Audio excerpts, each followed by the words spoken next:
بسم اللہ الرحمن الرحیم۔ السلام علیکم رحمۃ اللہ وبرکاتہ۔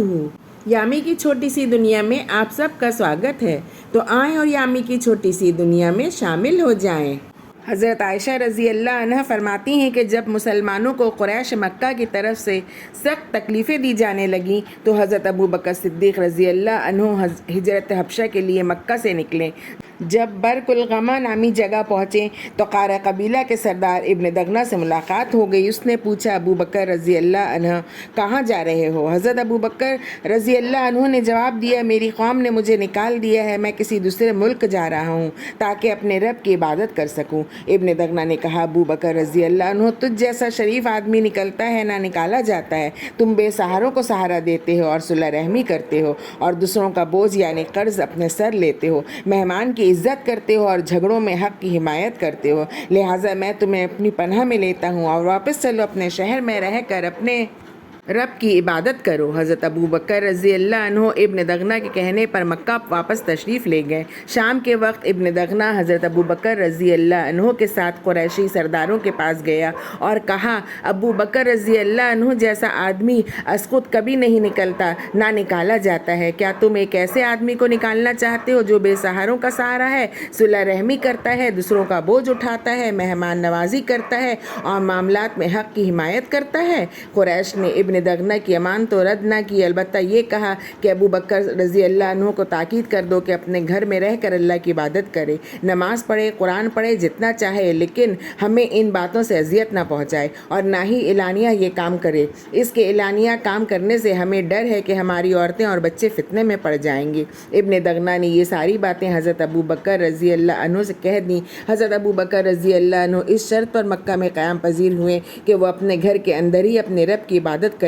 گے، نماز اعلانیہ نہیں پڑھیں گے اور نہ اپنے گھر سے باہر قرآن مجید کی تلاوت کریں گے۔ پھر اچانک حضرت ابو بکر رضی اللہ عنہ نے اپنے گھر کے صحن میں ایک مسجد بنائی، اس میں نماز پڑھتے اور قرآن مجید کی تلاوت کرتے، مشرکین کے بچے اور عورتیں اکٹھا ہو جاتے، حضرت ابو بکر رضی اللہ عنہ کی تلاوت سن کر حیران ہوتے اور مسلسل ان کی طرف دیکھتے رہتے۔ حضرت ابو بکر رضی اللہ عنہ اللہ کے ڈر سے بہت زیادہ رونے والے تھے، جب قرآن مجید کی تلاوت کرتے تو آنسوؤں پر اختیار نہ رہتا۔ یہ صورتحال دیکھ کر قریش نے ابن دغنہ کو بلا بھیجا، وہ آیا تو قریشی سرداروں نے ان سے شکایت کی کہ ہم نے ابو بکر رضی اللہ عنہ کے لیے تیری امان اس شرط پر قبول کی تھی کہ وہ اپنے گھر میں ہی اپنے رب کی عبادت کرے گا، لیکن ابو بکر رضی اللہ عنہ نے اس شرط کی خلاف ورزی کی ہے، اپنے گھر کے صحن میں مسجد بنائی اور اس میں اعلانیہ نماز پڑھتا رہتا ہے اور قرآن مجید کی تلاوت بھی کرتا ہے، ہمیں خدشہ ہے کہ ہماری عورتیں اور بچے گمراہ ہو جائیں گے، لہٰذا تم ابو بکر رضی اللہ عنہ کو روکو،